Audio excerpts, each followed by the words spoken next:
As-tu déjà ressenti cette étrange tension quand tu sais que quelqu'un va frapper à ta porte? Ce n'est pas que tu n'aimes pas les gens, c'est que ton âme a peur de perdre son refuge. Il y a un moment précis, un instant suspendu, où le téléphone vibre, où la sonnette retentit. À cet instant, quelque chose en nous bascule. Ce n'est pas une explosion, mais une légère fissure dans le silence. Nous savons que quelqu'un s'apprête à entrer dans notre monde. Si certains accueillent ce son avec une joie naturelle, pour d'autres, ce signal est le début d'une apnée subtile. C'est le commencement d'une attente, qui n'est pas faite de désir, mais d'une préparation invisible. Tu regardes autour de toi, et soudain, ton foyer semble différent, comme s'il s'apprêtait à ne plus être tout à fait le tien. Certaines personnes n'aiment pas recevoir d'invités. C'est une vérité que l'on prononce rarement à voix haute, car le dire, c'est s'exposer au tribunal de la sociabilité. Tu n'aimes pas les gens? Es-tu devenu un ermite? Y a-t-il quelque chose qui ne va pas chez toi? Ces questions flottent dans l'air comme une poussière étouffante. La société a décrété que l'hospitalité était une vertu indiscutable, un signe de chaleur humaine. Par conséquent, celui qui éprouve un malaise est étiqueté comme étrange ou égoïste. Mais celui qui observe derrière ce masque sait que la réalité est bien plus complexe qu'un simple « j'aime » ou « je n'aime pas ». Il nous faut clarifier un point essentiel. Ne pas aimer les visites n'a souvent rien à voir avec le fait de ne pas aimer l'humain. C'est un malentendu qui génère une souffrance inutile. On peut aimer profondément ses amis, ressentir une empathie immense, et pourtant sentir que leur présence physique dans notre espace sacré est un défi pour notre équilibre. Le problème n'est pas l'autre, mais ce que sa présence exige de nous. C'est la nécessité de devoir être pour quelqu'un, alors que tout ce que l'on désirait, c'était simplement être avec soi-même. C'est ainsi que naît la culpabilité, ce compagnon silencieux qui s'assoit à nos côtés pendant que nous rangeons la table ou préparons les coussins. Tu te sens égoïste, incapable de partager. Tu ne veux pas paraître impoli, alors tu souris. Tu acceptes l'invitation, tu confirmes le rendez-vous. Mais à l'intérieur, une partie de toi se contracte. C'est une mise en scène qui commence bien avant que l'invité ne franchisse le seuil. C'est la peur d'être découvert dans sa propre fatigue, dans sa propre fragilité, dans ce besoin vital d'être seul. Quand l'invité arrive enfin, le masque se resserre sur le visage. Nous devenons polis, attentifs, prévenants. Nous offrons le café, nous écoutons des récits, nous hochons la tête avec intérêt.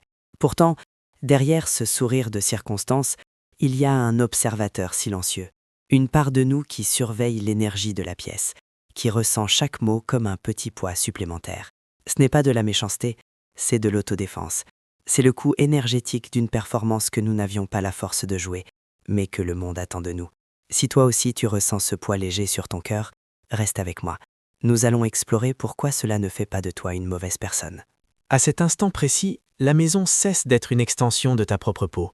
C'est comme si les murs s'épaississaient, perdant cette souplesse que seule la solitude sait offrir aux objets qui nous entourent.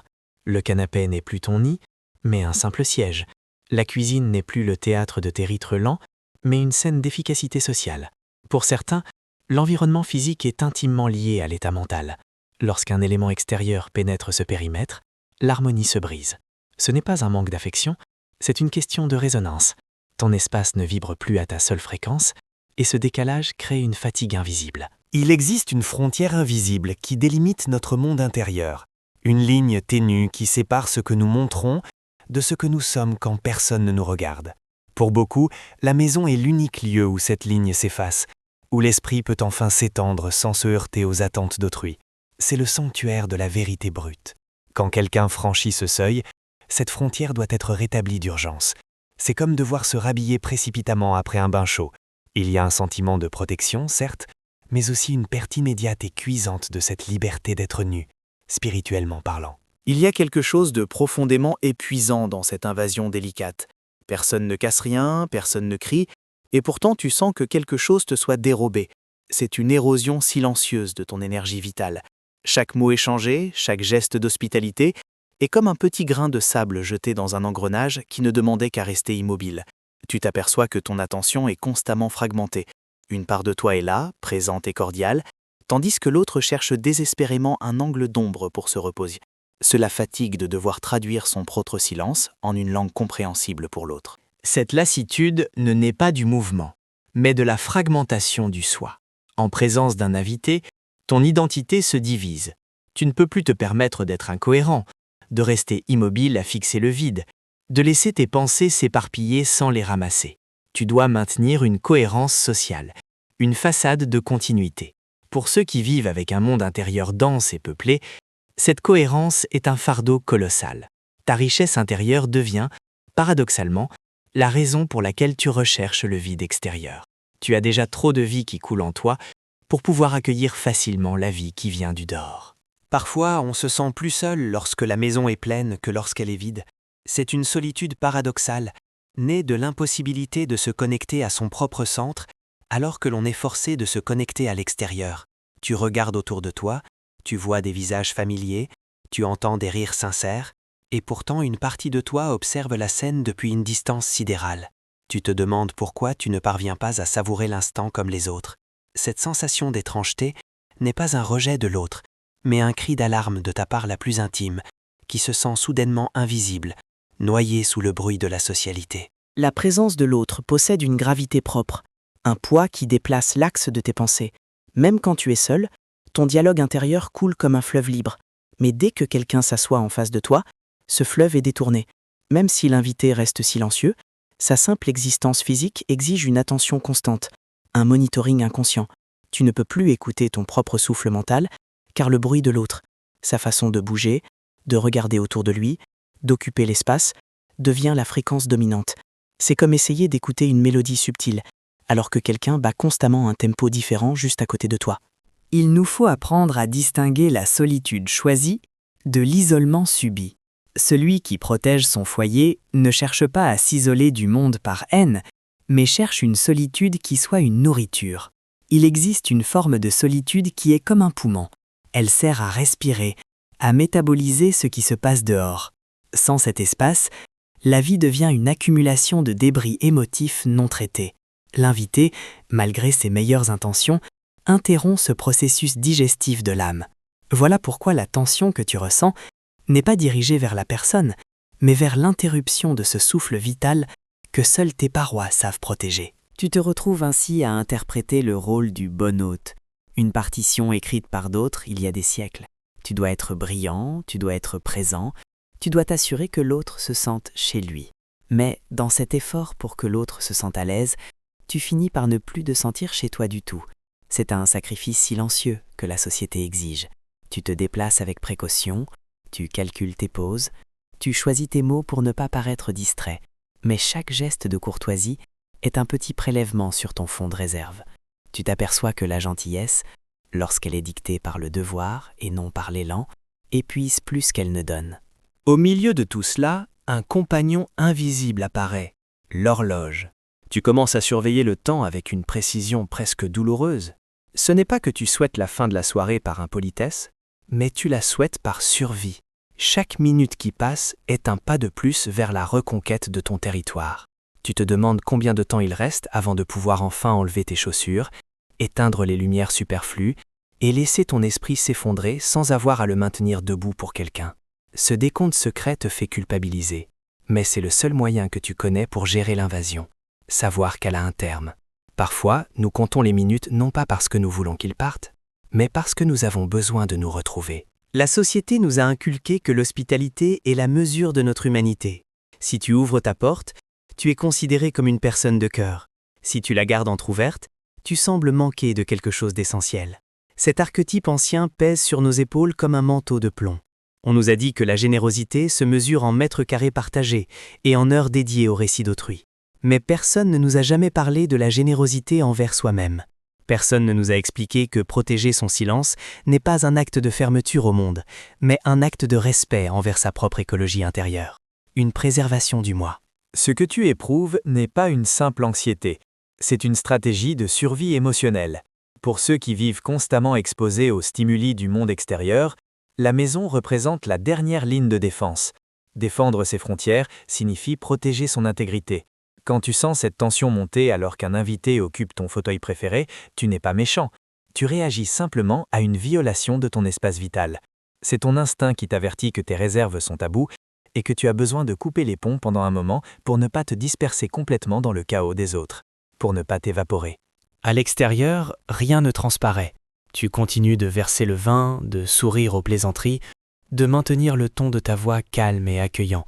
Mais à l'intérieur de toi, une petite tempête silencieuse se consume.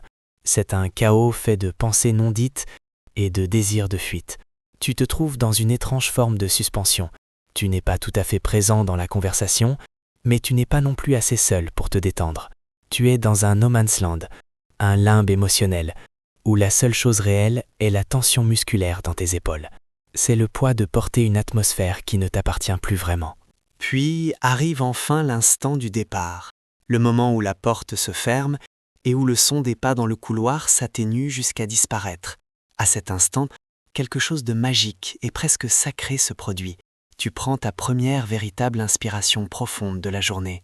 Ce n'est pas un soupir de soulagement parce que l'autre est parti, mais un soupir de retrouvailles. C'est le son de toi qui rentre chez toi, en toi-même. La maison reprend soudainement sa forme originelle. Les murs semblent s'adoucir à nouveau, et l'air devient plus léger. Tu es de nouveau le souverain absolu de ton propre silence retrouvé. Ce soulagement n'est pas un acte d'hostilité, c'est un retour chez soi, au sens le plus profond du terme. Tandis que tu ranges ce verre ou que tu remets cette chaise en place, tu sens que les pièces de ton puzzle intérieur se réassemblent. Tu ne célèbres pas le départ d'un ami, mais la reconquête de ta liberté de ne rien avoir à être pour personne. À cet instant, ta maison cesse d'être un théâtre pour redevenir un miroir. Tu te reconnais à nouveau dans les reflets des vitres, dans la façon dont la lumière tombe sur le sol, dans le poids de ton propre corps qui n'a plus besoin de rester aux aguets. Il nous faut avoir le courage de le dire. Ce n'est pas de l'égoïsme, c'est une nécessité vitale, qui est trop souvent confondue avec un manque d'affection. Le mot égoïsme est utilisé comme une arme pour nous contraindre à ouvrir des portes que nous voudrions garder closes. Mais celui qui a besoin de solitude pour se recharger ne retire rien aux autres. Il cherche seulement à préserver ce qu'il a à offrir. Si tu ne protèges pas ton centre, tu n'auras rien d'authentique à donner quand tu retourneras dans le monde. Le silence est le grenier où tu stockes ta patience et ta gentillesse future. Dans cet espace retrouvé, ce que tu cherches vraiment, c'est le luxe de n'avoir rien à expliquer. Durant la présence d'un invité, chaque geste doit avoir un sens. Chaque silence doit être justifié par un sourire ou une attention. Mais maintenant, tu peux enfin t'asseoir sans but. Tu peux fixer le plafond, écouter le ronronnement du réfrigérateur, laisser tes pensées se disperser comme de la fumée, sans avoir à les transformer en phrases cohérentes. C'est là l'essence de l'absence totale de la nécessité d'être compris ou interprété par des regards extérieurs. Enfin seul. Dans cet état, il n'est même plus nécessaire de penser. Souvent, les gens croient que ceux qui aiment être seuls passent leur temps à réfléchir profondément. Mais parfois, nous voulons simplement être, sans étiquette, sans rôle, sans l'effort de maintenir une image. C'est une forme de méditation involontaire qui ne se produit qu'entre les murs qui connaissent nos secrets. Dans ce vide apparent, l'âme se régénère. C'est comme si les blessures invisibles infligées par le bruit du monde commençaient à cicatriser spontanément, nourries par le simple fait de ne plus être observées. Peut-être que la raison pour laquelle nous ressentons ce besoin est que notre âme n'est pas un point fixe, mais un espace qui a besoin de s'étendre. Certaines personnes ont des âmes qui se plaisent dans les grands espaces ouverts de la socialité. D'autres, en revanche, ont des âmes comme des forêts denses. Pour les explorer, il faut du silence, des pas légers et beaucoup d'ombre. Si tu es l'une de ces personnes, la présence constante des autres est comme une lumière trop crue qui effraie les créatures de ton bois intérieur. Protéger ta maison, c'est protéger la vie qui ne fleurit que dans l'obscurité de ton intimité. Si en lisant ces mots tu as ressenti un frisson de reconnaissance, sache que tu n'es pas seul. Cette tension que tu éprouves n'est pas un défaut de fabrication, mais le signal d'une âme qui connaît la valeur de son propre périmètre. Ne t'excuse pas pour ta nécessité de retrouver la paix entre tes murs. Souvent, les vérités les plus profondes sont celles qui n'ont pas besoin de voix. Ce malaise que tu ressens est une conversation entre toi et ton essence, un rappel que ton refuge est sacré. Il n'est pas nécessaire de le crier, il suffit de l'honorer par ta présence consciente une fois que les lumières s'éteignent. Le problème n'est pas l'invité, il ne l'a jamais été. C'est toujours cette quête de ce lieu intérieur où rien ne peut te faire de mal. Protège ce lieu. C'est là que naissent tes rêves les plus vrais, ceux qui n'ont pas besoin de témoins pour exister et s'épanouir. Accepte ta nature avec douceur. Être le gardien de son propre espace est un acte de dignité.